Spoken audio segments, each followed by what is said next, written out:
Students, अब आज आप लोगों का फॉर्मली हम लास्ट क्लास वर्ल्ड हिस्ट्री का एंड कर रहे हैं। सिलेबस तो आपका समाप्त है। अब तो आज कोई क्लास ही नहीं, सिर्फ आपसे एक परिचर्चा है, क्योंकि जो मैटर हम कल से आपसे डिस्कस कर रहे हैं वो हमारे सिलेबस का पार्ट नहीं है। बस एक आपकी अंडरस्टैंडिंग डेवलप करने की चाहत है कि आप एक थिंकिंग क्रिएचर बन जाओ। अब हमें पहले आप ये श्योर करो, और आज अच्छा होता है कि आप ही लोग कुछ क्वेश्चन करते हो, क्योंकि मैटर तो मैंने दे दिया है। इसमें जो डिफिकल्ट चीज जहां आपको समझने में दिक्कत होगी वो मैं आपको समझा देता हूँ, और बाकी तो सारे मैटर एक दूसरे से अगर उसको आप एक दो बार जब भी टाइम मिले आप पढ़ लोगे तो वैसे भी आप लोग इतने इनलाइटेंड हो चुके हो। आप लोग को तो मुझे आश्चर्य हुआ कि पूरे वर्ल्ड हिस्ट्री के दरमियान में आप लोगों की ओर से ना तो कोई परेशानी हुई, ना कोई क्वेरीज आई ज्यादा। मतलब रियली मेरे लिए एक बहुत अच्छा एक्सपीरियंस है। मैं कई बार आप लोगों के बारे में कोट करता हूं कि भाई कौन, क्योंकि कई बार क्या होता है कि बच्चों को समझने में दिक्कत होती है, लेकिन आप लोगों ने जितनी आसानी से वर्ल्ड हिस्ट्री को पचाया है और जितना इंटरेस्ट से पचाया है, ये मेरे लिए बहुत ही एक्साइटिंग। अब आप लोग बताओ कि आप लोगों का एक्सपीरियंस क्या है, कि आप लोग कुछ थिंकिंग क्रिएचर हो सके, चीजों को लिंक करना सीखा। पहले इस चीज का जवाब आप अंकुर के माध्यम से दीजिए, फिर हम आगे बढ़ेंगे।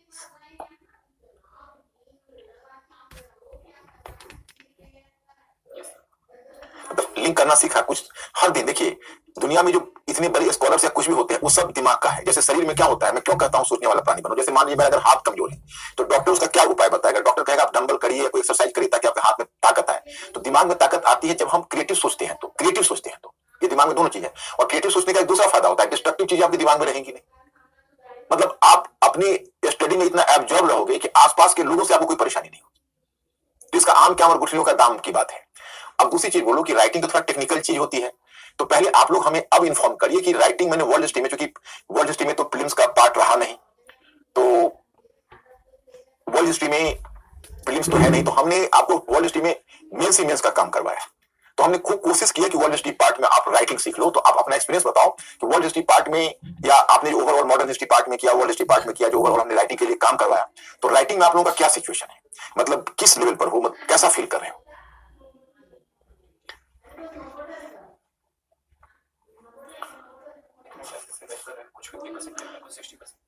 ओके 50-60% है तो भी बहुत बढ़िया है। अब एक उपाय आप लोग करिए, आप लोग अपना अपना लैंग्वेज थोड़ा सा मतलब ऐसा होना चाहिए एक्सप्रेस कर सके, और आप रेगुलर लिखिए। जैसे आपका क्लास फिनिश भी हो जाए तो अभी आप एक क्वेश्चन कम से कम रेगुलर, और फिर जब समय जैसे आता जाए तो बाकी विषयों के भी प्रश्न को लिखिए। तो दिन भर में आप 4-5 पेज लिखने की कोशिश करिए। लिखने की कमजोरी लिखने से दूर होती है, तरीका तो आप सीख चुके। मतलब मैंने कैसे क्वेश्चन को स्टार्ट करना है, कैसे डेवलप करना है, ये तरीका आपने सीखा कि नहीं। बाकी तो चलिए क्वेश्चन में जैसे जैसे आप चीजों को पचाएंगे वैसे वैसे चीजें हो जाएंगी, लेकिन क्या आपने उसका तरीका सीखा कि नहीं। Please inform us. आप इन्फॉर्म करिए कि आपने तरीका सीखा या नहीं।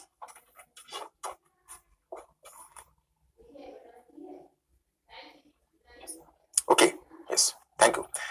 तो मैं सोच, अब मैं इसमें तो बहुत सारी चीजें हैं, लेकिन मैं उन चीजों को जरूर बता देना चाहूंगा जिसको आपको खुद से पढ़ने में दिक्कत हो सकती है।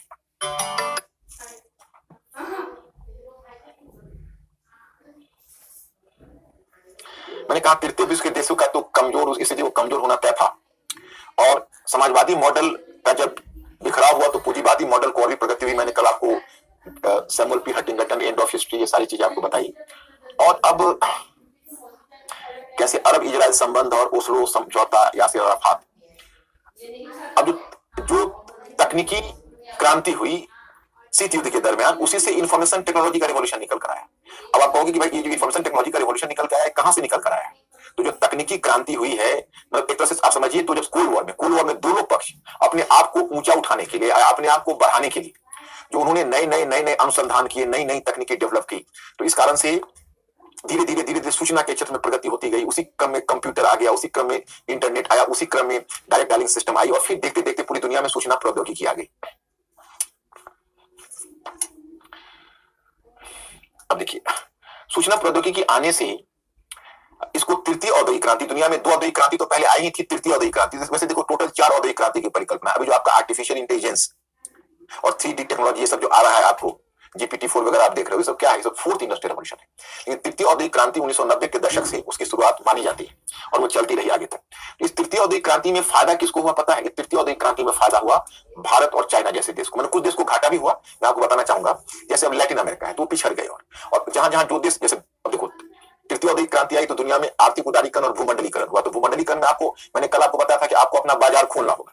तो जब हम लोगों ने अपना बाजार खोला तो कुछ को फायदा हुआ, कुछ को नुकसान हुआ।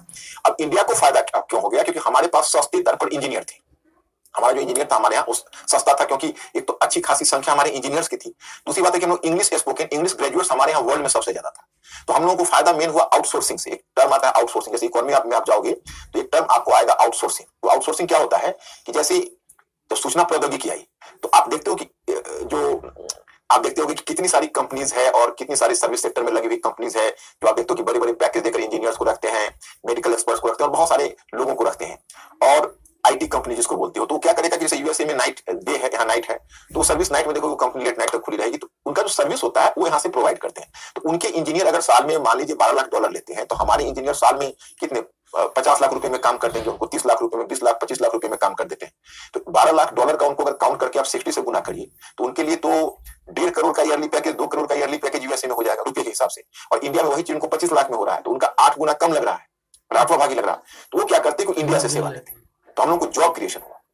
और दूसरी चीज आप यह भी जानिए कि जैसे बहुत सारे कॉल सेंटर्स हैं, जैसे आप देखते होंगे कि आपको कहीं से कॉल आता है, फोन आता है जिसमें आपको मतलब टीवी खराब हो गई या कोई टेक्नोलॉजी आप करते हो, अगर सर्विस नहीं होता है तो आप गुस्सा करते हो, तो आप जिस पर गुस्सा करते हो वो बहुत सोफिस्टिकेटेड हो, सर सॉरी सर मैं जल्दी भेजूंगा, ये करता रहता है, बिल्कुल गुस्सा नहीं खाएगा। क्यों?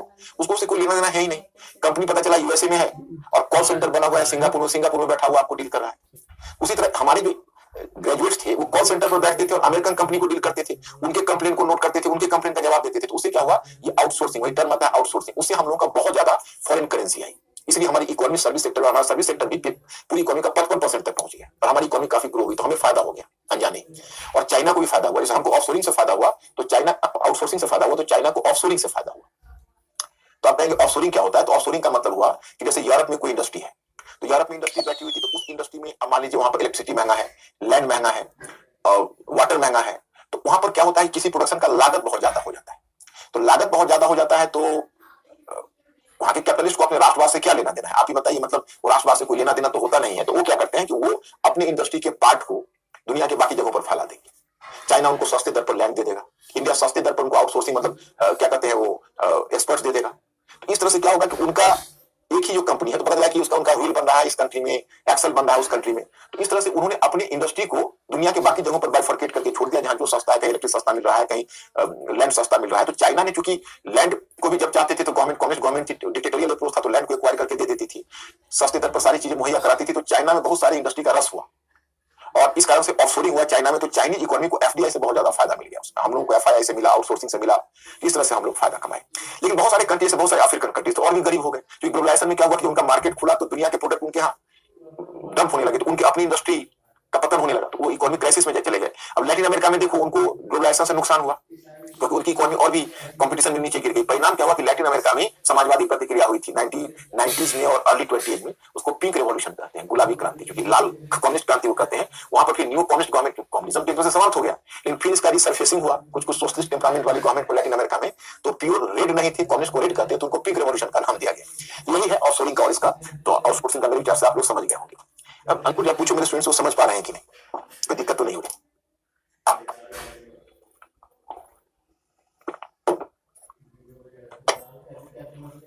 हिंट कर दीजिए, समझ रहे हो आप लोग?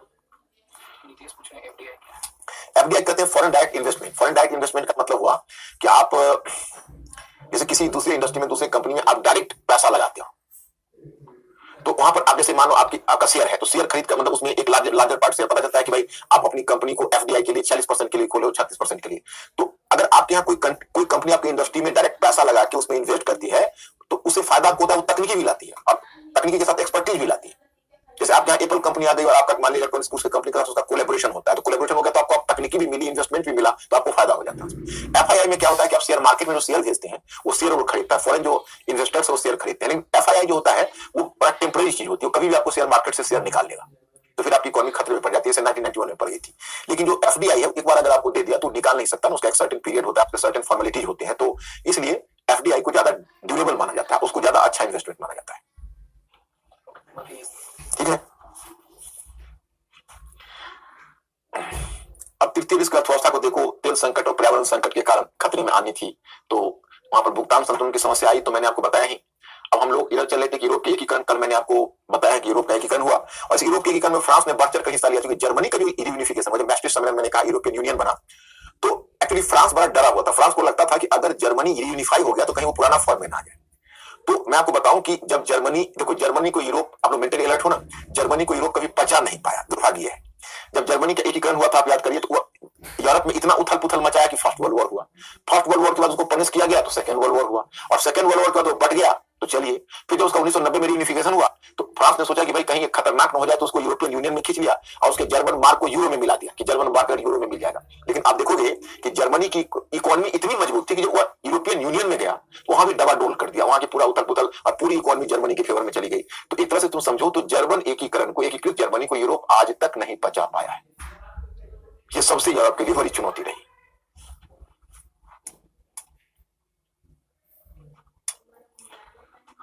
अब देखिए, अब युद्धोत्तर काल में थोड़ा सा मैं आपको रूस की भी चीजें समझा देता हूं। तो रूस फिर चर्चा में, यूक्रेन है, रूस है। जैसे देखिए, पहले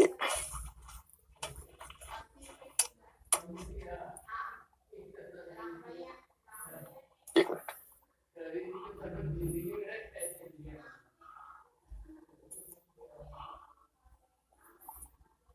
जस्ट वन मिनट, देखो मैं आपको रूस दिखाना चाहता था थोड़ा,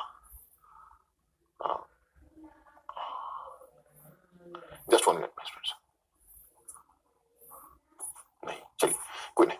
जैसे आज का अगर आप यूक्रेन देखिए तो आप यूक्रेन पर नजर डालिए, तो यूक्रेन पर जब आप नजर डालेंगे तो आप देखेंगे कि रूस के बगल में है और ये कभी उसका बहुत करीब हुआ करता है। एनीवे, मेरा मेन पॉइंट ये है कि जब 1919 में सोवियत रूस का विघटन हुआ तो रूसी गणतंत्र आया।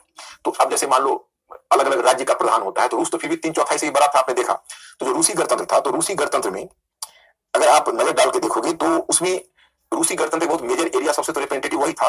तो उसका हेड था, उसका नाम था बोरिस यल्त्सिन। तो बोरिस यल्त्सिन था। तो देखो, अब गोर्बाचोव के साथ तो अमेरिका ने धोखा किया ही, धोखा दिया, इसलिए धोखा दिया। जैसे देखो अब किस तरह हम धोखा कहेंगे, तो गोर्बाचोव ने शीत युद्ध को समाप्ति में भूमिका निभाई, बड़ी उदार नीति अपनाई। उदार नीति अपनाने के बाद उसने बहुत हद तक सोवियत रसिया को चेंज करने की कोशिश की। दुर्भाग्य उसका हुआ कि सोवियत रसिया बट गया। अब जब सोवियत रूस बटा तो अब गोर्बाचोव जो उसका हेड था, तो उसको तो चाहिए था एसडब्ल्यू बुश था उस समय, रीगन चला गया था, एसडब्ल्यू बुश आ गया था नए प्रेसिडेंट के रूप में। जॉर्ज डब्ल्यू बुश का तो आपने नाम सुना, उसका पिता था, फादर था एसडब्ल्यू बुश। तो एसडब्ल्यू बुश को और चाहिए था कि उसको साथ दे, तो और वो अपने अमेरिकन कांग्रेस में खड़ा होकर उसको डिसग्रेस कर रहा था। तो गोर्बाचोव तो खैर बहुत ही अपमानित ही हुआ एक तरीके से, और उसको तो जाना पड़ा।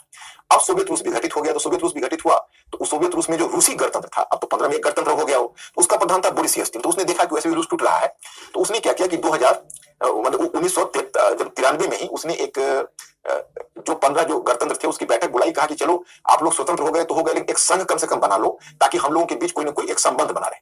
तो उसने एक CIS करके फॉर्म किया। CIS का मतलब होता है कॉमनवेल्थ ऑफ इंडिपेंडेंट स्टेट्स। तो एक ढीला ढाला संघ के रूप में रहा। चलिए, आपको सूचना मिलती है कि 2014-15 में उसने एक और संगठन बना लिया, और उस संगठन को कहते हैं कि वो जो संगठन बना है उस संगठन को आप कह सकते हैं कि वो संगठन जस्ट वन मिनट, उसको मतलब जस्ट वन मिनट,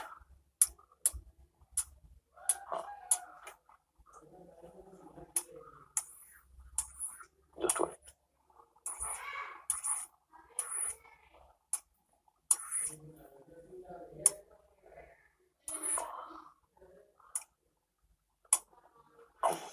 हाँ। तो मैं कहता हूं कि उन्होंने एक संगठन बनाया जैसे यूरोपियन इकोनॉमिक यूनियन करके, वो 2014-15 में। उसमें 5 ही सदस्य, बेलारूस है, कजाकिस्तान है, रूस है, 1-2 और भी कंट्री, मालदोवा है, ये सब 1-2 कंट्री।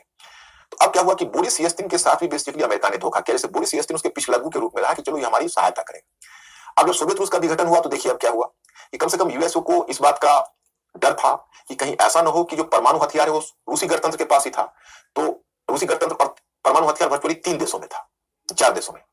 एक रूसी गणतंत्र में था, एक था उसमें बेलारूस में, एक था यूक्रेन में, और फिर कजाकिस्तान में। तो उन सबसे सुपुर्द करवा लिया। मतलब अमेरिका ने मध्यस्थता की, क्योंकि अमेरिका की तो चिंता थी कहीं परमाणु हथियार फैल ना जाए, तो बाकी से समर्पित करवा लिया। यूक्रेन से जो समर्पित करवाया 1994 में, तो यूक्रेन थोड़ा सा आनाकानी कर रहा था कि भाई हम परमाणु हथियार इनको दे दें और कल कोई हम पर हमला कर दे। तो इसको 1994 में इसे अंत में हुआ कि ठीक है, यूक्रेन को कहा गया कि आप परमाणु हथियार सुपुर्द कर दीजिए। यूक्रेन ने परमाणु हथियार सुपुर्द कर दिया। बदले में यूएसए ने कहा कि आप रूसी गणतंत्र को, कि आप वादा करिए इनको कि भविष्य में कभी हमला नहीं करेंगे। तो रूसी गणतंत्र ने यूक्रेन पर वादा किया कि भाई हम भविष्य में हमला नहीं करेंगे। लेकिन अब आप कहोगे भाई अभी का जो सिचुएशन है तो भविष्य में हमला क्या करना। आपको शायद पता हो जाता है, मैटर पर कि 2014 में रूस ने यूक्रेन से पहले क्रीमिया का क्षेत्र छीन लिया। क्रीमिया का क्षेत्र 2014 में क्या है मैं बैकग्राउंड बता देता हूं, और अभी हमला कर दिया। तो हुआ ऐसा कि 99 तक रूसी गणतंत्र का प्रधान बोरिस यल्त्सिन था, और बोरिस यल्त्सिन अमेरिका के पीछे पीछे चला। 1994 में यूक्रेन से उसने हथियार अमेरिका ने सुपुर्द करा दिया। और जब 1990 में, आप लोग मेंटली अलर्ट हो, 1990 में जब जर्मनी का एकीकरण हो रहा था, तो जर्मनी के एकीकरण के समय, मतलब ये जगह आप देख रहे हो, तो जर्मनी का जब एकीकरण हो रहा था तो जर्मनी के एकीकरण के समय जर्मनी एकीकृत हो गया दोनों का, वेस्ट एंड ईस्ट के बीच। तो अब मतलब जब जर्मनी का एकीकरण हुआ तो उस समय गोर्बाचोव था, तो गोर्बाचोव को थोड़ी सी अजीब सा लग रहा था कि भाई देखो पूर्वी जर्मनी पश्चिमी जर्मनी में मिल रहा है, तो एक तरह से साम्यवादी देश पूंजीवादी को हम सुपुर्द कर रहे हैं, तो इस तरह से आप अगर पूंजीवादी देश का पूरा में विस्तार करोगे तो सारे देशों में आप फैलते चले जाओगे। उस समय 1990 में रीगन था, उसने वादा किया यूएसए ने कि आप घबराइए नहीं, नेटो जो हमारा संगठन है, नेटो, क्योंकि जर्मनी तो नेटो का मेंबर बन गया, तो हमारा जो नेटो संगठन है वो जर्मनी से पूरब नहीं जाएगा, जर्मनी से पूरब नहीं जाएगा। और 1994 में लगभग 10 देशों को नेटो की सदस्यता दे दी अमेरिका। तो बोरिस येल्त्सिन ठगा सा महसूस किया कि भाई आप तो कह रहे थे कि नेटो को इधर विस्तार नहीं होगा और आपने तो नेटो का विस्तार कर दिया, तो ये तो ठगने वाली बात हो गई। तो अमेरिका ने नहीं माना, कुछ को यूरोपियन यूनियन में लिया, कुछ को नेटो में लिया, और धीरे धीरे जब सोवियत रूस का विघटन हुआ तो सोवियत रूस का पुराने गणतंत्र को भी नेटो में लेना शुरू किया। आप देखिए ना, लैटविया, लिथुआनिया, एस्टोनिया सब नेटो का मेंबर्स हैं। नेटो का मेंबर संख्या तो अब 31 हो गई है, 32वां लाइन में है। फिनलैंड और स्वीडन जो नया वाला एंट्री मारने वाला जो है वो आपने देखा है, तो उसमें एक फिनलैंड का हुआ है, एक का होना है। तो अमेरिका ने धोखा किया। तो 99 में बोरिस येल्त्सिन हार्ट सर्जरी में उसका डेथ हो गया, और वो केजीबी का एक असिस्टेंट लाया था जो वाइस प्रेसिडेंट के पद पर भी रहा था, उसका नाम था व्लादिमीर पुतिन। केजीबी का था, बहुत दबंग टाइप का इंसान था। वैसे भी रूस की परंपरा रही है दबंगियत की। जार के समय आपने दबंगई देखा, आपने स्टालिन के लेकर लेनिन सब की दबंगई देखी, तो रूस में तो प्रजातंत्र की परंपरा कभी रही नहीं। तो व्लादिमीर पुतिन का उद्भव हुआ 2007 में। व्लादिमीर पुतिन ने जब बर्लिन में एक स्पीच दिया, उस स्पीच में उसने मतलब एंटी अमेरिकन, एकदम आग बबूला होकर एंटी अमेरिकन अपने आक्रोश को व्यक्त किया। तो मैं स्टूडेंट्स 2007 में ही हम लोगों को लग गया था कि शीत युद्ध की फिर माहौल बन रहा है। और फिर व्लादिमीर पुतिन ने 2014 में यूक्रेन पर हमला करके क्रीमिया छीन लिया यूक्रेन से। और जब क्रीमिया को छीना 2014 में, तो मतलब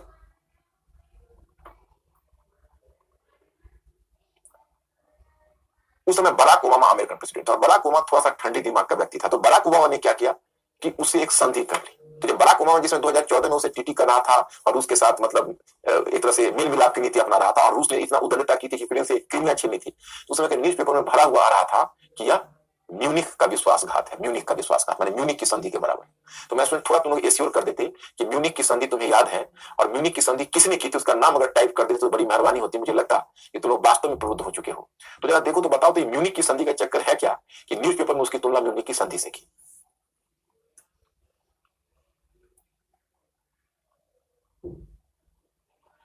अंकुर गौर से देख के बताओ मेरे स्टूडेंट्स का क्या रिस्पॉन्स है। गुड गुड, तुम लोग इनलाइटेड है ना। तो वही तुमको याद है जब चेम्बरलिन ने आकर हिटलर को संतुष्ट करने के लिए चेकोस्लोवाकिया से सुडेटेनडेंट काट के म्यूनिख में दे दिया था, जब क्रीमिया रूस ने काट लिया, फिर बराक ओबामा ने जब संधि की तो उसने कहा कि तो म्यूनिख का विश्वासघात है। यूरोपीय देश भी से संतुष्ट है कि बराक ओबामा क्यों रसिया के साथ इतना सॉफ्ट हो रहा है। क्या माय पॉइंट इज दैट कि इस तरह से रूस तो पहले से ही देने लगा था, अब तो फिर दोबारा हमला कर दिया, तो आप लोगों के सामने का हाल ही है। अब किसकी गलती है? रूस कहता है तुमने वादा तोड़ा क्योंकि तुमने पूरब की तरफ नाटो का क्यों विस्तार किया जबकि तुमने वादा तोड़ा। वो कहते हैं अमेरिका की तुमने वादा तोड़ा जब 1994 में जब यूक्रेन ने परमाणु हथियार तुमको सपोर्ट कर दिए थे और तुमने वादा किया था कि यूक्रेन पर हमला नहीं करेंगे, तुमने हमला क्यों किया। अब इसमें डर यह है कि जैसे ईरान है, तो बहुत सारे ऐसे भी देश हैं जिनके पास परमाणु हथियार है, तो उनको डर इसमें इस बात की है कि यूक्रेन की घटना के बाद कोई अपना परमाणु हथियार छोड़ना नहीं चाहेगा, क्योंकि यूक्रेन का परमाणु हथियार रखा रह जाता तो इतना तो तय है कि किसी परमाणु कंट्री पर कोई हमला नहीं कर सकता। आप देखो ना भारत पाकिस्तान के बीच पहले कितने युद्ध हुए, अगर आप कश्मीर वाले युद्ध को भी काउंट करते हो तो 3 युद्ध हो चुके हैं, लेकिन जब से परमाणु हथियार आया तब से कोई युद्ध नहीं हुआ। क्योंकि एक बार न्यूक्लियर वेपन्स आ जाता है ना, तो फिर कोई भी उस पर लड़ने से पहले 2 बार सोचता है। तो खैर anyway my point is that कि ये हुआ।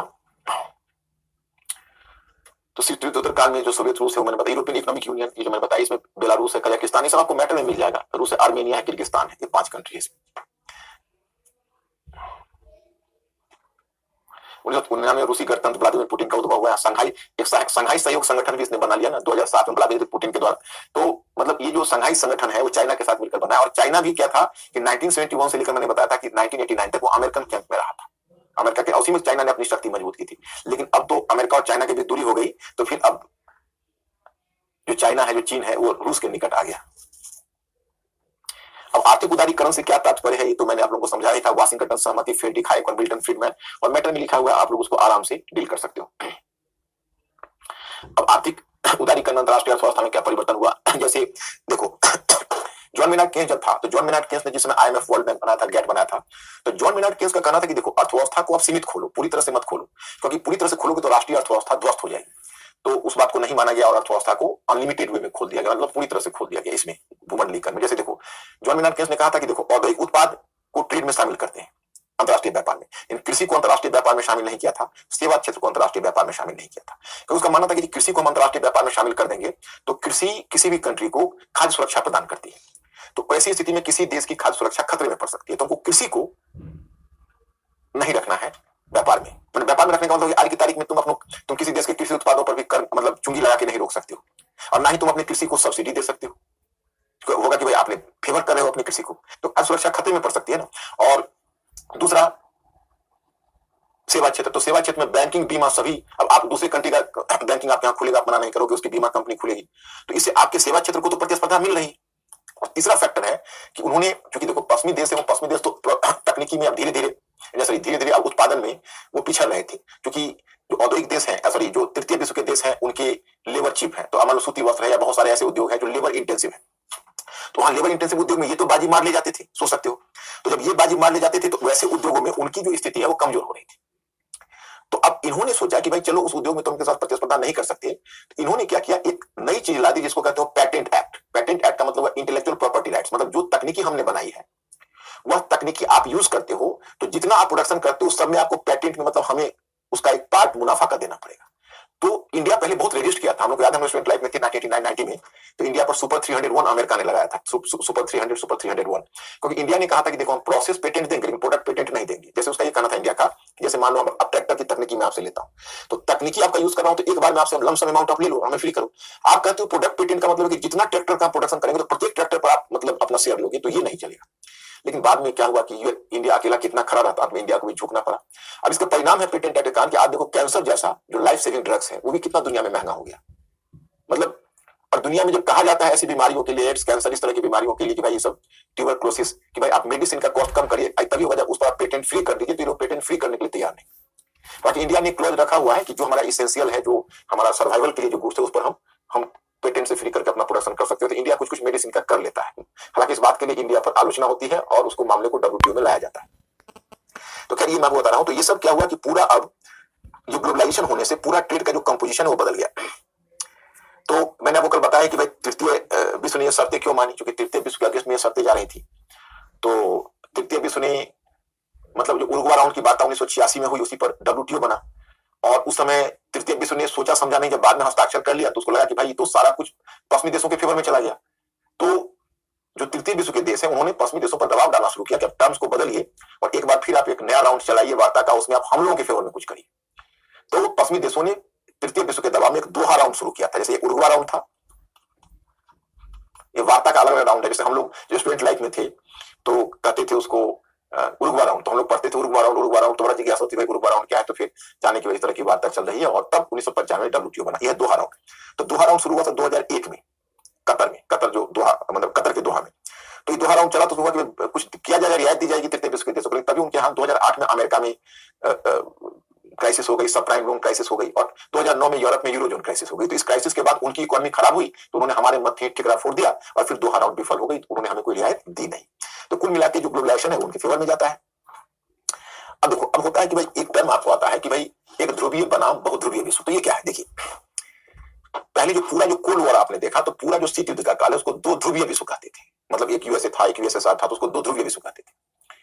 फिर यूएसएसआर का विघटन हो गया, उसका सुपर पावर स्टेटस चला गया, तो यूएसए का उत्थान हुआ, अकेला था बंदा, इसको कहा गया एक ध्रुवीय विश्व। एक ध्रुवीय विश्व अधिक समय तक चल नहीं पाया, क्योंकि बीच बीच में नए कंटेंडर हो गए। चाइना का उत्थान हो गया, चाइना का बहुत पावरफुल होकर उभरा। दूसरा, फिर एक बार रूसी गणतंत्र का व्लादिमीर पुतिन के समय उत्थान हुआ।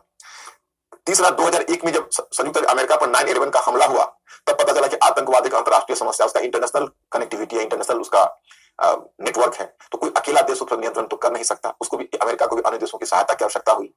तो धीरे धीरे क्या हुआ कि यूनिपोलर से वर्ल्ड बन गया मल्टीपोलर। मतलब आज की तारीख में हम उसको यूनिपोलर नहीं कर सकते, बहुत ध्रुवीय विश्व शब्द अब उसके लिए उपयुक्त होता है, क्योंकि सिचुएशन ऐसा बनता चला गया कि आप उसको यूनिपोलर वर्ल्ड को चला नहीं सकते, आपको मुंह की खानी पड़ेगी। हाँ, एक चीज और भी बताना चाहता कि जैसे आप लोगों के मन में जिज्ञासा हो गया, मैंने एक टाइटल भी दिया हुआ है, आप मैटर को आगे पीछे देख के जहां भी हो और जब वक्त मिले, क्योंकि देखो इसमें कोई दबाव तो है नहीं, ये तो आपके लिए एडिशनल है, बोनस है।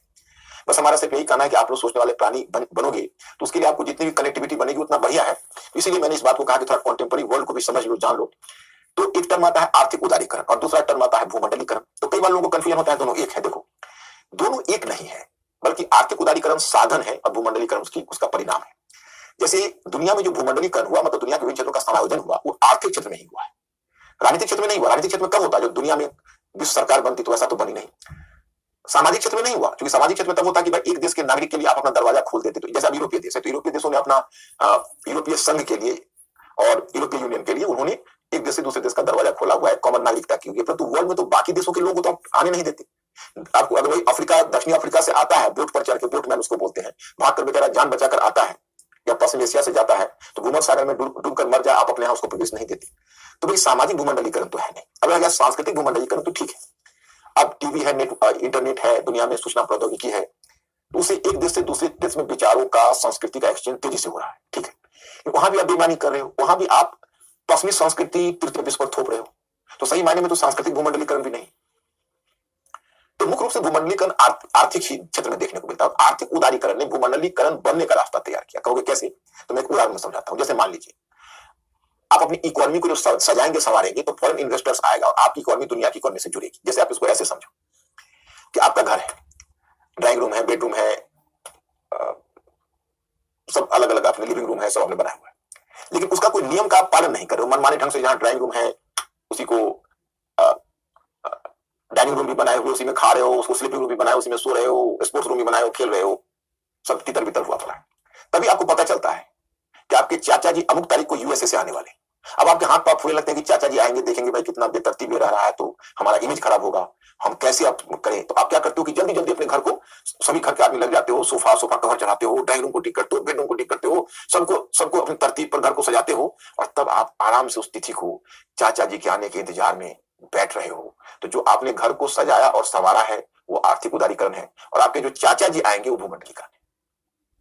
तो भूमंडलीकरण आर्थिक उदारीकरण का परिणाम है, और आर्थिक उदारीकरण भूमंडलीकरण का रास्ता तैयार करता है। तो यही दोनों में फर्क है। अब देखो, पर्यावरण संकट तो नवीन चुनौती के रूप में आनी थी। मैंने आपको कल की क्लास में बताया था, स्टॉकहोम सम्मेलन हुआ था। स्टॉकहोम सम्मेलन में इंडिया ने पहली बार अपने प्रिंसिपल को स्पष्ट किया। इंदिरा गांधी ने बड़ा ही लाउड एंड क्लियर शब्दों में कहा, पॉल्यूटर्स मस्ट पे। उसने कहा कि देखिए, पर्यावरण को आपने दूषित किया है तो आपको इसका भुगतान करना चाहिए, हम ये भुगतान की राशि अपने सिर पर नहीं ले रहे। लेकिन दुर्भाग्य रहा कि जब वहां से यह कह के घोषणा करके वो आई, तो यहां पर तब तक चिपको मूवमेंट इंडिया में 1971 में शुरू हो गया। मैं आपको बताऊं कि जो चिपको आंदोलन है, it was the one of the earliest environmental movement in the world. एक ब्राजील में हुआ था, एक इंडिया में हुआ। फिर एनीवे, फिर उसमें तो सामाजिक देशों ने इसका बहिष्कार किया। लेकिन ये जो पर्यावरण संकट है, जो 1960 के दशक से शुरू हुआ, वो आज भी मैं समझता हूं कि लोग इसकी मूल चीज को नहीं समझ पा रहे हैं। आपको मेरे मैटर में मिल जाएगा कि इसमें सबसे बड़ा जो खलनायक है वो है जीडीपी। सारे देशों को जो जीडीपी का कॉन्सेप्ट अपनाया, और जीडीपी एक बहुत बड़ा विलेन है। मतलब सारे देश ऑब्सेस्ड है कि हमारा जीडीपी बहुत ज्यादा बढ़ जाए। तो आप अगर जीडीपी को बढ़ाना चाहोगे तो आप, जाहिर है कि आप संसाधनों का दोहन बहुत ज्यादा करोगे। आप न तो पर्यावरण को ध्यान में रखोगे, ना आप मतलब सामाजिक दायित्व को ध्यान में रखोगे, ना तो मतलब आपको जीडीपी बढ़ाना है तो आपको लेबर की सुरक्षा नहीं, आप मतलब स्वास्थ्य और सेवा क्षेत्र में जितना इन्वेस्ट होना चाहिए नहीं करोगे, शिक्षा के क्षेत्र में इन्वेस्ट नहीं करोगे, तो एक्सपेंडिचर आपका बढ़ेगा। तो आपको लगता है कि भाई हम सीधे ग्रोथ को करने के लिए हमको सीधा उसमें इन्वेस्टमेंट करना चाहिए, प्रोडक्शन में। तो आप जो सोशल सेक्टर में कटौती करोगे, आप पर्यावरण को दोहन करोगे, तो उससे क्या होगा कि आगे चलकर यह हानि होनी ही होनी। तो जीडीपी का जो कॉन्सेप्ट आया था वो बड़ा हेस्टिली आया था। आपको मेरे मैटर मिलेगा, जैसे ये कॉन्सेप्ट सेकंड वर्ल्ड वॉर के टाइम में, उस समय जॉन मेनार्ड केन्स था। तो जॉन मेनार्ड केन्स के निर्देश पर 2 अर्थशास्त्री था, एक का नाम था रिचर्ड स्टोन और दूसरे का नाम था जेम्स मिडे। इन दोनों ने बड़ा हेस्टिली कहा था जॉन मेनार्ड केन्स ने कि जल्दी से दुनिया की प्रोडक्शन को कैलकुलेट करके इमरजेंसी में निकालो कि भाई कितना प्रोडक्शन देश बाय देश हो रहा है। तो उसी में इमरजेंसी में चूंकि उतना उसमें समय नहीं था और युद्ध की स्थिति थी, तो एक जीडीपी के आधार पर कॉन्सेप्ट यही 2 अर्थशास्त्रियों ने दिया, जिसका नाम है Richard stone and James midday. लेकिन जब 1984 में वही रिचर्ड स्टोन को जब नोबेल प्राइज मिल रहा था, नोबेल प्राइज, तो नोबेल प्राइज के अपने स्पीच में उसने दुनिया को उसमें चेताया कि देखो भाई, ऐसा है कि जीडीपी का जो कॉन्सेप्ट है वो बड़ी जल्दबाजी में लाया गया। हमने उस समय इतना नहीं सोचा था, क्योंकि इमरजेंसी में थे, लेकिन आप लोग इसको परमानेंट मत बनाइएगा, क्योंकि जब उत्पादन आप करते हो तो पर्यावरण को और सामाजिक मुद्दे को ध्यान में रखकर चलना आवश्यक है। क्योंकि जब तक आप इन मुद्दों को ध्यान में नहीं रखोगे तो आगे चलकर पर्यावरण बहुत ही ज्यादा दूषित होगा। लेकिन जब उसकी बात नहीं सुनी गई, आज तक जीडीपी चल रहा है। तो जीडीपी जैसा खलनायक जब तक रहेगा तब तक पर्यावरण संकट तो रहेगा। क्या, चलिए अब मैंने आपको बताया कि भाई इसके आगे जब स्टॉकहोम सम्मेलन के बाद रियो डी जेनेरो में पृथ्वी सम्मेलन हुआ 1992 में, इसको फर्स्ट अर्थ समिट बोलते हैं। इसमें दोनों पक्षों के देशों ने भाग लिया, क्योंकि उसमें तक शीत युद्ध समाप्त हो चुका था। तो उसी में पहली बार यूएनएफसीसी का कॉन्सेप्ट है। यूएनएफसीसी का नाम आपने सुना होगा, उसको कहते हैं United Nations framework convention on climate change. वो यूएनएफसीसी बड़ा फेमस है, जैसे पर्यावरण पर कुछ भी पढ़ते होगे तो आप उसमें पढ़ोगे। तो इसमें कॉन्सेप्ट आया। फिर अगला जो सम्मेलन हुआ 1997 में हुआ, 1997 में, उसको बोलते हैं क्योटो सम्मेलन। तो क्योटो सम्मेलन में इंडिया ने फिर इस बात को एम्फसाइज किया और क्योटो सम्मेलन में जो कुछ अमेरिका, यूएसए में उस समय बराक ओबामा हुआ करता था, नहीं सॉरी, उसमें बिल क्लिंटन हुआ करता था, बिल क्लिंटन। तो बिल क्लिंटन प्रेसिडेंट था, वो डेमोक्रेटिक पार्टी का था। उधर यूरोपियन यूनियन और जापान, इन तीनों ने यही तय किया कि भाई ठीक है, पॉलिटिक्स मस्ट पे, हम लोगों ने पर्यावरण को दूषित किया है तो हम लोग इसका भार वहन करते हैं। तो तय हुआ कि यूएसए, यूरोपियन यूनियन और जापान कार्बन उत्सर्जन में मेजर कटौती करेगा, और इंडिया को और चाइना जैसे देशों को नहीं करना है जो बाद में इंडस्ट्रियलाइजेशन से जुड़े। ये करके अमेरिका गया, और जब गया तो वहां पर तब तक अमेरिका में चेंज ऑफ गवर्नमेंट हो गया। चेंज ऑफ गवर्नमेंट में आ गया जॉर्ज डब्ल्यू बुश, वो था रिपब्लिकन पार्टी का हार्डलाइनर था, वो मुकर गया, कहा नहीं हम करेंगे। तो ये क्योटो सम्मेलन पर गई खटाई। तो इस कारण से क्योटो सम्मेलन ध्वस्त हो गया। अब आगे क्या देखोगे कि जब मतलब आगे चलकर फिर यही स्थिति आई, तो चलो फिर भी इंडिया इस बात पर आ रहा है, पॉलिटिक्स मस्ट पे, कई जगहों पर चलता रहा सम्मेलन। हमें याद है कि जब 2009 में जब कोपेनहेगन में सम्मेलन हुआ था, तो पहली बार दबाव डालना शुरू किया था, क्योंकि 2008-9 में उन लोगों की इकोनॉमी खराब हो गई थी, और पहले तय हुआ था कि वो लोग ग्रीन टेक्नोलॉजी देंगे और $100 बिलियन वो लोग खर्च करेंगे ग्रीन टेक्नोलॉजी लाने पर, और कार्बन उत्सर्जन जो अगर में कटौती करेंगे तृतीय विश्व, तो उसकी भरापाई वो करेंगे। लेकिन फिर धीरे धीरे वो मुकरते चले गए और बात को टालते चले गए। जब 2011 में जो डरबन में सम्मेलन हुआ, तो जयंती नटराजन थी भारत की तरफ से, तो भारत बिल्कुल अड़ा हुआ था। भारत ने कहा कि देखो हम पे नहीं करेंगे, क्योंकि हम तो आए हैं औद्योगिकरण बहुत बाद में, पॉलिटिक्स मस्ट पे, इस प्रिंसिपल को भारत ने पकड़ा हुआ था स्टॉकहोम सम्मेलन से। तो अब यूएस और पश्चिमी देशों ने चाला क्या कि उकसा दिया आइलैंड कंट्रीज को। आइलैंड कंट्री का मतलब जैसे मॉरिशस वगैरह जैसे कंट्री है जो समुद्र में है, और अगर ग्लोबल वार्मिंग हुई तो समुद्र में वो समा जाएंगे, तो उनको एक तरह से इन्फ्लुएंस किया और उनको एक तरह से कान भर दिए कि देखो आप लोग डूबोगे, और आप लोग डूबोगे उसमें हम लोग दोषी नहीं है, इंडिया दोषी है। उसी के कारण कोई समझौता नहीं हो पा रहा। अब क्या हुआ, जितना भी जो आइलैंड कंट्रीज थे हमारे ऊपर प्रेशर बना दिया कि भाई आप तो हमें बर्बाद कर रहे हो, आप तो मतलब हमारे लिए हित में काम नहीं कर रहे हो। अब हम दबाव में आ गए और हमने अल्टीमेटली पॉलिटिक्स मस्ट पे के प्रिंसिपल को एक तरह से डिस्कार्ड कर दिया। 1915 में जब पेरिस समिट हुआ, जो फेमस समिट, उसमें हुआ कि भाई दुनिया का जो टेम्परेचर है उसको इंडस्ट्रियल एज से 2.2 सेंटीग्रेड से ज्यादा नहीं बढ़ने देना है, उसको भी कम करके 1.5 डिग्री सेल्सियस से ज्यादा नहीं बढ़ने देना है, ये तय हुआ। लेकिन उसमें क्या हुआ कि उन्होंने बेसिकली पॉलिटिक्स मस्ट पे के प्रिंसिपल को छोड़ दिया। उन्होंने क्या किया कि एक फार्मूला बनाया, उसको कहते हैं nationally determined contribution, NDC. Nationally determined contribution का मतलब है कि जैसे एक मैं उदाहरण देता हूं, डे टू डे लाइफ का, तो आप लोग समझ जाओगे, क्योंकि एक्सपीरियंस आपको होगा। जैसे मान लिया कोई चंदा वसूली के लिए आप निकलते हो, तो धनी लोग क्या ये हुआ है कि धनी लोग चंदा देंगे, जिनके पास नहीं है वो नहीं देंगे डोनेशन। तो धनी लोगों से गए, धनी लोगों ने अपना डोनेशन लिखा। अब वो जाते हैं निर्धन लोगों के पास भी, जिनको जिनसे नहीं मांगना, बोला कि देखिए हमें मांगना तो नहीं चाहिए आपसे, लेकिन हम आप पर कोई दबाव नहीं दे रहे हैं, हम इधर मुड़ गए, कलम रख दिया, आप अपनी मर्जी से जो चाहते हैं लिख दीजिए, हम उतना से संतोष कर लें। अब आपके सामने उसको रखा, आपने लिख दिया। जब लिखा, मान लिया आपने 1000 लिख दिया, तो 1000 लिखने तक वो चुपचाप आपसे लिखवा लेते हैं। एक बार जब लिख दिया तो आपके पीठ पर सवार हो जाएंगे, सुबह शाम धोने लगेंगे, कब पैसे दे रहे हो, कब पैसे दे रहे हो। अब आप फंस जाओगे, क्योंकि आपने स्वयं लिख दिया। तो पेरिस समिट में इन्होंने तृतीय विश्व के साथ कुछ वही हाल किया। नेशनली डिटरमिन्ड कंट्रीब्यूशन का मतलब हुआ कि देखो ये हमने डिसाइड किया है, इसमें आपका कुछ करना नहीं है, ये हमने डिसाइड किया, आपने डिसाइड किया है, जो आप कंट्रीब्यूट कर सकते हो करिए। लेकिन जब एक बार आप कर दिए तो आपके पीठ पर सवार हो गए कि आपको कार्बन उत्सर्जन में कटौती करिए। अब आप पूरे फंसे हुए हैं, क्योंकि आप में से बहुत सारे देशों की लोग गरीबी रेखा से नीचे हैं, तो आप जो कार्बन उत्सर्जन में कटौती करेंगे तो कुछ कॉस्ट पर करेंगे। अब उन लोगों के लिए कार्बन उत्सर्जन क्या होता है, लग्जरी होता है। जैसे आप देखोगे यूएसए वगैरह में, तो मतलब अब ग्लास के अंदर जैसे मकान है, पूरे ग्लास भरे हुए हैं, -15 डिग्री टेम्परेचर रहेगा, और वहां पर टी शर्ट पहन के लोग अंदर घूम रहे हैं। क्यों? इसी चल रहा है, वार्मिंग का फैसिलिटीज है, कूलिंग का फैसिलिटीज है, लिफ्ट है, मतलब हर चीज उनका इलेक्ट्रिफाइड है, हर चीज ऑटोमेटिक है, वॉशिंग मशीन से लेकर हर चीज, मतलब तो हाउस क्लीनिंग ऑटोमेटिक है। तो अब उसमें उनका डोमेस्टिक में उनका उत्सर्जन जाता है। हम लोग का यहाँ डेवलपमेंट में कार्बन उत्सर्जन जाता है, और डेवलपमेंट हमारी मजबूरी है कि हमारे लोग गरीबी रेखा से नीचे हैं, लेकिन अब दोनों को उन्होंने एक धरातल पर ला दिया। यही सब चक्कर है, जो तुम लोग पर्यावरण वगैरह तो पढ़ते होंगे, तो ये सब चक्कर पर्यावरण डिप्लोमेसी का है। अब मैं एक इंटरेस्टिंग बात बताता हूँ आपका, आतंकवाद। तो देखिए आतंकवाद का रायता कैसे फैला। तो ये अनइक्वल इकोनॉमिक संबंधों से उपजा है, मतलब असमान आर्थिक संबंधों से। अब पहले आपने देखा कि अरब राष्ट्रवाद के साथ धोखा हुआ, अरब राष्ट्रवाद के बाद फिर पहले अब तक समझ गए कि नहीं, अगर थोड़ा सा आप अंकुर को बोले कि ऐसा ना कि मैं बोलता चला जा रहा हूं और आपको समझने में कोई असुविधा हो रही, तो प्लीज थोड़ा इन्फॉर्म कर दीजिए।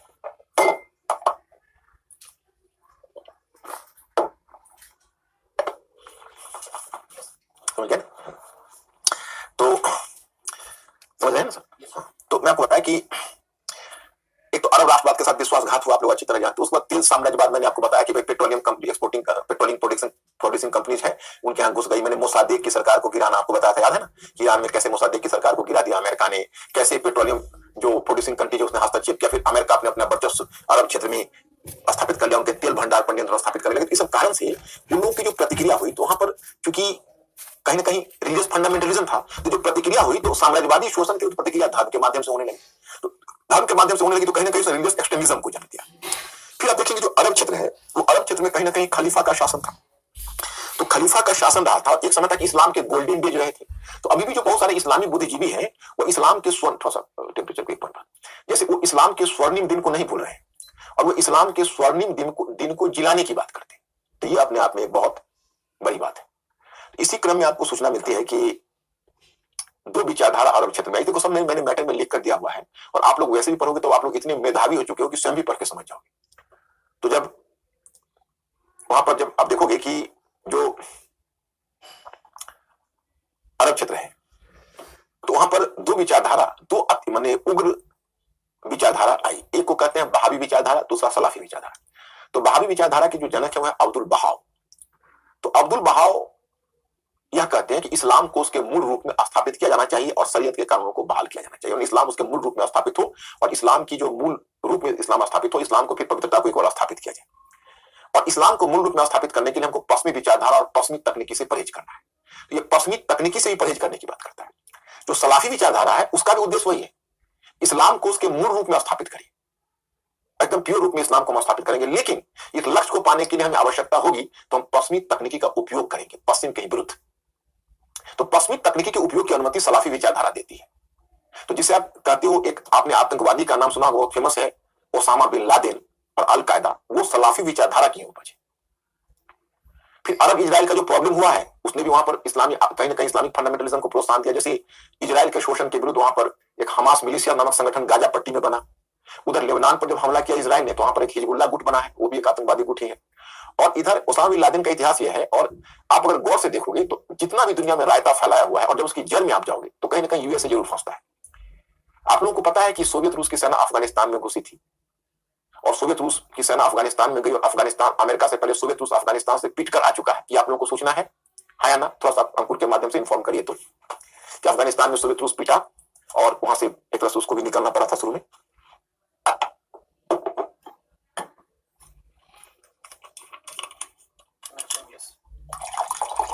गुड।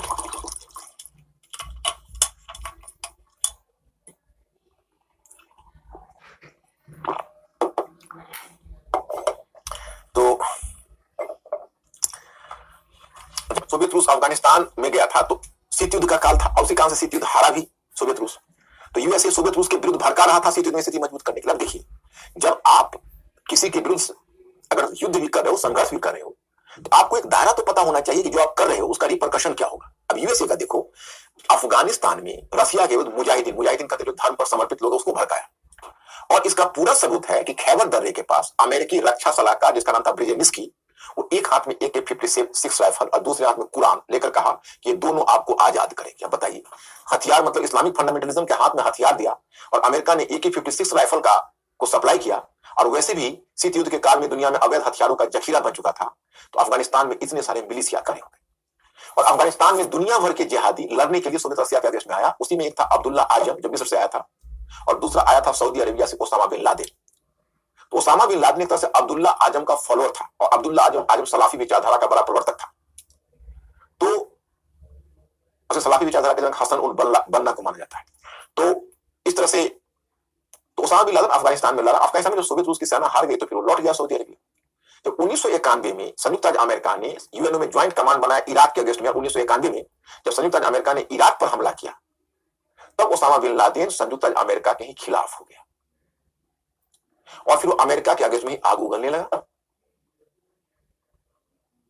और फिर वो पहले इराक में अमेरिका को हरास करने के लिए पहुंचा था, फिर वहां से निकल लिया और चला गया सूडान और सूडान में ही समझ ली और सूडान में रहकर वो अमेरिका की जड़ खोद रहा था। यूएसए को पता चल गया तो यूएसए ने सूडान की सरकार पर दबाव डाला कि ओसामा बिन लादेन को अपने देश से निकाल दे। तो 1994 में सूडान की सरकार ने ओसामा बिन लादेन को अपने देश से निकाल दिया। तो जब उसे अपने देश से निकाल दिया तो वो चलाया अब कहां जाता। तो 94 में अफगानिस्तान में तालिबानी स्थापित थे और तालिबानियों का मुखिया था मुल्ला उमर ने उसे अपने यहां शरण दी थी।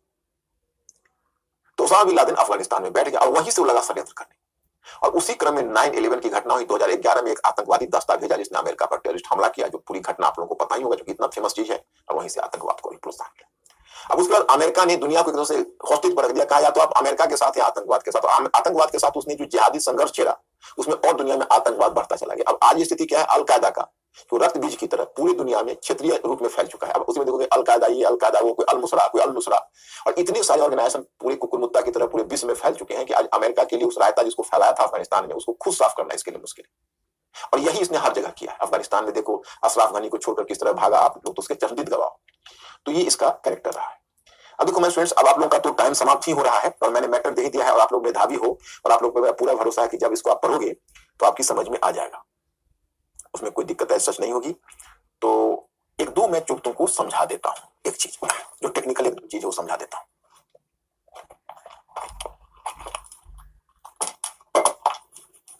देखो एक टेक्निकल चीज है वो है यूरोजोन क्राइसिस, एक टेक्निकल चीज है सब प्राइम लोन क्राइसिस।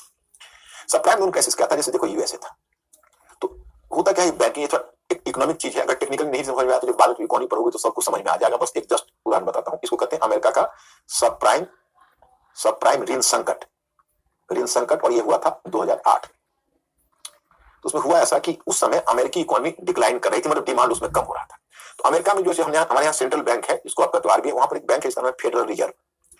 तो उस समय बिल क्लिंटन की सरकार थी, तो बिल क्लिंटन की सरकार ने, ये 2008 में हुआ, लेकिन ये मैं 2001 की बात बता रहा हूं कि 2001 में अमेरिकन इकोनॉमी में मांग में गिरावट आ गई थी। तो फेडरल रिजर्व को एक तरह से बिल क्लिंटन की सरकार ने कहा कि आप मतलब क्रेडिट ईजिंग करिए, मतलब क्रेडिट ईजिंग कहते हैं उसको कहते हैं क्वांटिटेटिव ईजिंग, मतलब मार्केट में आप करेंसी भेजिए ताकि डिमांड क्रिएट हो, करेंसी मार्केट में डिमांड क्रिएट हो।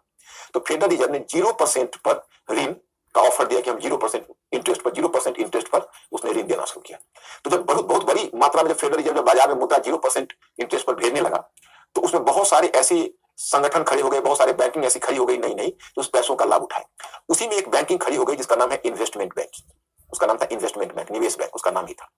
और ये बैंक ने फेडरल रिजर्व का जो इजी मनी मिला 0 इंटरेस्ट पर, उसको लिया और तब उसने लोन बहुत ही चीपर रेट में हाउसिंग क्षेत्र में देना शुरू कर दिया कि भाई जो भी हाउस खरीदना चाहते हो वो आप ये लोन ले सकते हो। तो उसमें जो हाउस खरीदने जो आ रहे थे वो दो तरह के लोग थे। एक तरह के लोग थे जिनमें कुछ पेइंग कैपेसिटी थी, मतलब जो दे सकते थे नॉर्मली, उसको कहते हैं प्राइम कस्टमर या प्राइम लोनी का मतलब हुआ कि वैसा ऋण प्राप्त करता जिनका रिपेमेंट की कैपेसिटी है। और दूसरे को कहते हैं सब प्राइम कस्टमर। तो जो सब प्राइम कस्टमर है वो ये है कि उसको पेइंग कैपेसिटी नहीं कम है, कमजोर है, मतलब वो दे भी सकते हैं नहीं भी दे सकते। तो बैंक का नियम क्या होता है कि अगर प्राइम आपका कस्टमर प्राइम लोन देने वाला कस्टमर हो, मतलब प्राइम इंटरेस्ट वाला प्राइम लोनी, तो उसको आप कम रेट में ऋण देते हो, मतलब उसका जो इंटरेस्ट रेट होता है कम होता है, और जो सब प्राइम है उसको बहुत ज्यादा, इससे 2 गुना ज्यादा इंटरेस्ट रेट होगा। जैसे अगर इसका 12% इंटरेस्ट रेट होगा तो इसका सीधा 25% इंटरेस्ट रेट होगा। तो बैंक सबको इतना लालच हो गया कि प्राइम कस्टमर के साथ सब प्राइम को भी देने लगे, क्योंकि भाई कहा कि भाई 25% इंटरेस्ट दे रहा है तो बहुत अच्छी बात है। बस वही हुआ ऐसा कि धीरे धीरे कुल मिला के 2.2 ट्रिलियन, देखो इतना बड़ा अमाउंट सब प्राइम कस्टमर को दिया गया था। तो पहले सब प्राइम लोन को और प्राइम लोन को दोनों को अलग अलग रखा गया और आगे चलकर दोनों लोन मिल गया। और उस समय अमेरिका में क्या होती है, थोड़ा टेक्निकल चीजें जो बैंकिंग होती है ना, जैसे आप एक बैंक हो तो आपने 20 लाख का लोन दिया किसी को 12% इंटरेस्ट पर, ओके। तो तुम देख रहे हो कि भाई 10 वर्ष का रिपेमेंट है, तो 10 वर्ष में हमको रिपे करेगा, हमने 12% पर हमने 20 लाख रुपया हमको दिए हैं, तो हमारा 20 लाख रुपया ब्लॉक हो गया। तो वो क्या करेगा कि वो अपना ऋण का जो पेपर होगा वो किसी दूसरे बैंक को बेच देगा कि देखिए ऐसा है कि हम 10 साल की वेट नहीं कर सकते, आप वेट कर लीजिएगा, इस 12% में हम आपको 8% दे देते हैं, इसमें 4% ही मेरा रहेगा, आप इसको ले लीजिए और आप 10% अपना इसे धीरे धीरे लेते रहिए, हमें पैसा फ्री करिए, अब 8% आप ले लीजिए इंटरेस्ट, और हम जाते हैं 4% लेकर, हम कहीं और फिर इंटरेस्ट लगाएंगे पैसे। तो होता क्या है कि इसको कहते हैं सिक्योरिटाइजेशन, मतलब कि आप अपना लोन है उसको बेच दिया किसी दूसरे को, दूसरा ने बेच दिया तीसरे को, तो चेन बन गया पूरा। अब चेन बन गया तो ये सब प्राइम वाला है, ये प्राइम वाला है, वैसे भी सब प्राइम वालों की पेइंग कैपेसिटी कम है। इन द मीन टाइम कुछ वर्ष के बाद फेडरल रिजर्व ने क्या किया कि अपना इंटरेस्ट रेट बढ़ा दिया कि भाई 0% नहीं हो पाएंगे, बस सारे बैंक ने अपना इंटरेस्ट रेट बढ़ा दिया। इंटरेस्ट रेट बढ़ाया तो कस्टमर है, वो कस्टमर का तो पेमेंट, वो इंस्टॉलमेंट का पेमेंट बढ़ गया, तो देने की कैपेसिटी जिसको नहीं थी तो सबसे पहले धराशायी हुआ, जिसको देने की कैपेसिटी तो भी हिलने लगा। वो सब क्या किया, अपना हाउस पटकना शुरू कर दिया। क्योंकि हुआ ऐसा कि जब हाउस में अचानक से डिमांड, बहुत लोग हाउस खरीदने लगे थे, तो 10 लाख के हाउस हो गए थे 1 करोड़ का, और 80-85% बैंक फाइनेंस कर देता था। तो अगर 1 करोड़ का लोन है तो 80 लाख बैंक ने दे दिया। जब लोगों ने हाउस डंप किया तो फिर वो गिरकर 10 लाख हो गया। तो 10 लाख हो गया तो जिन्होंने 80 लाख उस बैंक को दिया हुआ था उसको तो कस्टमर ने कहा कि हम नहीं दे सकते, लीजिए हाउस। तो 10 लाख में हाउस बेच के भी क्या करता, उसको 70 लाख रुपए डूब गए। इसी तरह से पूरा चेन डूबा। माय स्टूडेंट्स, ये इकोनॉमिक्स है, बहुत कॉम्प्लिकेटेड स्टोरी है, कहां तक मैं तुम्हें बताऊं। और इस कारण से अमेरिकी इकोनॉमी पर गई, वहां पर लेहमान ब्रदर्स पहला बैंकिंग था वो पहुंच गया खतरे में, और उसके बाद धीरे धीरे वहां पर बैंक फेल करना शुरू कर दिया। तो ये हुआ आपका यूएसए का। अब मैं आपको दूसरा क्राइसिस बताता हूं।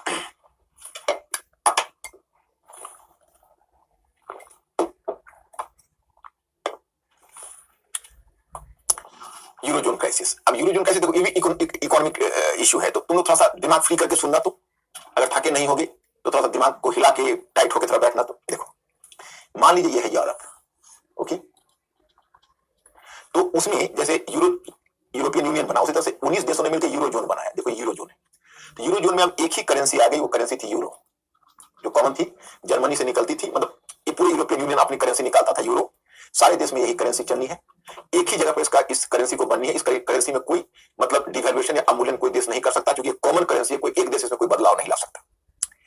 इधर क्या था कि उत्तर में सबसे मजबूत इकोनॉमी जर्मनी की थी, फिर फ्रांस वगैरह की थी। इधर दक्षिण में पिग्स कंट्रीज है, पिग्स का मतलब हुआ पुर्तगाल था, इटली, पुर्तगाल, इटली, जी ग्रीस, और पिग्स PIGS ग्रीस, एक और जी से कोई कंट्री था, और स्पेन। तो दक्षिणी यूरोप के देश तो आर्थिक रूप से पिछड़े हुए थे। तो मतलब इसमें देखो, एक जो आप जैसे मेरे मैटर में पढ़ोगे तो आपको पता चलेगा कि जिसको तुम यूरो जोन संकट कहते हो, तो मेंटली अलर्ट होकर सुनना, जिसको तुम यूरो जोन संकट कहते हो, ये बात टेक्निकल चीज, अगर नहीं भी समझो तो क्या जाता है, अपना सिलेबस का तो है नहीं, अगर आप समझ गए तो कंटेम्पररी वर्ल्ड हिस्ट्री को समझ जाओगे, बहुत इंटरेस्टिंग चीज है, बस केवल इंटरेस्ट से आपको देखना मांगता है। तो यूरो जोन संकट है, इसको कहते हैं, क्यों हुआ? तो इसका बड़ा कारण माना जाता है कि वित्तीय एकीकरण, राजकोषीय, आप कह सकते हो कि राजकोषीय माने फिस्कल, राजकोषीय एकीकरण के बिना मौद्रिक एकीकरण, राजकोषीय एकीकरण के बिना मौद्रिक एकीकरण, ये क्या है मैं बताता हूं। देखिए, जैसे ये सारे कंट्रीज हैं, इन सब के उत्पादन के स्तर अलग अलग थे, सबकी तकनीकी का स्तर अलग अलग था, किसी का डेवलप था, किसी का कमजोर था, मतलब प्रोडक्शन का कॉस्ट सबका अलग अलग था, रिटायरमेंट एज की पॉलिसी सबकी अलग अलग थी, कोई 62 वर्ष में रिटायर करता है, कोई 65 वर्ष में रिटायर करता है। अब मैंने उनका रिटायरमेंट का वर्किंग का क्लास में किसी ने 62 वर्ष दिया हुआ था, किसी ने 65 वर्ष दिया हुआ था, किसी ने 60 वर्ष दिया हुआ था। अब क्या है कि जब इनका प्रोडक्शन होता, तो प्रोडक्शन को, इस मार्केट को पहले यूरो जोन को कर दिया गया, सबसे पहले इसको कर दिया गया यूरोपीय यूनियन में, मतलब स्वतंत्र बाजार, मतलब कि एक देश से दूसरे देश पर चुंगी मुक्त वस्तुओं की आवाजाही होगी, ठीक है। और दूसरा है एक ही मुद्रा हर जगह चलेगा। तो अब क्या हुआ कि जैसे जर्मनी है, तो उसकी अर्थव्यवस्था विकसित थी, उसकी पॉलिसी भी अच्छी थी, उसकी तकनीकी विकसित थी, तो उसका जो प्रोडक्ट है वो सस्ता हो गया, सस्ता। और पुर्तगाल है, ग्रीस है, स्पेन है, जिसकी अर्थव्यवस्था पिछड़ी हुई थी, तकनीकी पिछड़ी हुई थी, उसका प्रोडक्ट महंगा हो गया, और मार्केट खुला हुआ है, आप वस्तुओं पर चुंगी नहीं लगा सकते हो। तो जो उत्तरी यूरोप का जो विकसित क्षेत्र की वस्तुएं थी, वो दक्षिणी यूरोप में आकर वो वस्तुएं छा गई। इन देशों की अपनी वस्तुएं बिकनी बंद हो गई, क्योंकि सस्ती दर पर वस्तुएं मिल रही, तो राष्ट्रवाद के नाम पर तो कोई खरीदता नहीं, आप समझ सकते हो। तो इनका चीपर प्रोडक्ट वो खरीदने लगे, तो उनका अपने उद्योग बैठने लगे, आप कहोगे बचाव क्या है, तो बचाव दो था, और दोनों बचाव इन्होंने खो दिया था। एक बचाव यह है कि मैं आपको पीछे से बता रहा हूं, केनेसियन अर्थशास्त्र बता चुका हूं, उससे पीछे भी बता चुका हूं कि एक बचाव होता है कि जैसे इनका वस्तु जो प्रोडक्ट है वो चीपर है, और जो आपका प्रोडक्ट है वो कॉस्टलियर है। तो one point of safety is that, one point of safety है वो ये है कि आप उनके प्रोडक्ट पर उतने % चुंगी लगा दो ताकि आपसे उनका प्रोडक्ट महंगा हो जाए और आपके लोग आपकी वस्तुएं खरीदें। तो चुंगी लगाने का हक तो इन्होंने खो दिया था, ओके। दूसरा है कि आप अपने मुद्रा का अवमूल्यन कर लो। तो मुद्रा का अवमूल्यन करते हो तो क्या होता है पता है, आपका निर्यात सस्ता हो जाता है और आयात महंगा हो जाता है। जैसे उदाहरण बताता हूं, जैसे आपका $1 50 रुपए के बराबर था, आपने उसको बढ़ा के उसको अवमूल्यन कर लिया रुपया का, और 70 रुपया $1 कर दिया। तो आपके जो आयातक थे, वो आपके जो निर्यातक थे, निर्यात पहले $1 लाख का करते थे, तो उनको 50 लाख मिलता था, अब उनको 70 लाख मिलेगा। और आपके जो आयातक थे, पहले $1 लाख का आयात करते थे, उनको 50 लाख रुपया देना पड़ता, हमको 70 लाख देना पड़ेगा। तो उनको यह दिखेगा कि 70 लाख हम अगर जर्मन प्रोडक्ट को दे रहे हैं, तो हमारा प्रोडक्ट हमारे अपने देश से वो प्रोडक्ट 60 लाख में मिल रहा है। पहले 50 लाख था, तब तो हम जर्मनी से खरीदते थे, अब 60 लाख में हमारा प्रोडक्ट मिल रहा है, 70 लाख में जर्मन प्रोडक्ट मिल रहा है। तो क्यों ना हम अपना प्रोडक्ट खरीदे, तो आयात में कटौती हो जाएगी ऑटोमेटिकली। तो दो तरह से आप आयात को रोक सकते हो, अनचाहा आयात को चूंगी लगाकर और मुद्रा का मूल्य करके, और इनकी दोनों स्वतंत्रता चली गई थी। एक तो कॉमन मार्केट हो गया था, तो नहीं कर सकते थे, दूसरा ये अपने मुद्रा का मूल्य नहीं कर सकते थे। तो इन सारे देश के उद्योग बैठने लगे, और उद्योगों ने बैंक से लोन लिया हुआ था, तो उद्योग अब बैंक के कर्जदार थे, तो बैंक फेल करने लगे, क्योंकि रिपेमेंट ये कर नहीं रहे थे। एक वर्ष पहले अमेरिका का बैंकिंग सिस्टम में क्राइसिस आ गई थी, तो ये दक्षिणी यूरोप के यूरोपीय सरकारों ने सोचा कि भाई देखो, अमेरिका ने अपने बैंकों को समय पर मदद नहीं की थी, इसलिए उसके बैंक फेल कर गए थे, कहीं हमारे बैंक में न फेल कर जाए और हमारे यहाँ क्राइसिस ना आ जाए। तो उन्होंने क्या किया कि बाहर से प्राइवेट पार्टी से लोन लेकर, कर्ज लेकर, अपने बैंक को बेल आउट पैकेज देकर अपने बैंक को बचाया। तो अब वही कर्जदार, सरकार ही कर्जदार बन गई भयंकर, उसको कहते हैं sovereign debt crisis. Sovereign debt crisis इसलिए कि सरकार तो संप्रभु होती है और सरकार ही कर्जदार बन गई। तो यही था इसका सॉवरेन डेट क्राइसिस जिसने यूरोप में क्राइसिस। तो थोड़ा सा आप अंकुर को आप संकेत कर दीजिए, मिस्टर अंकुर को, कि आपने समझा या नहीं समझा।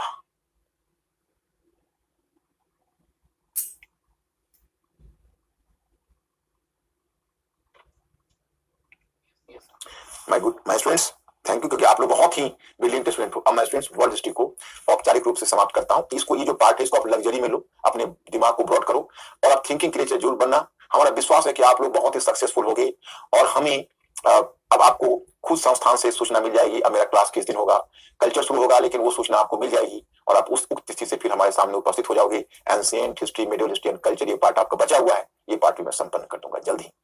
तो आज हम आपसे विदाई कुछ समय के लिए लेते हैं, फिर मिलने के आश्वासन के साथ, और तब आपका मेंस के साथ प्रीलिम्स का भी साथ साथ चलेगा। So I have to do that. तो आज मैं यही इसको स्थगित करता हूं और आप लोग अगले मैसेज की प्रतीक्षा करिएगा। Thank you very much. I will see you.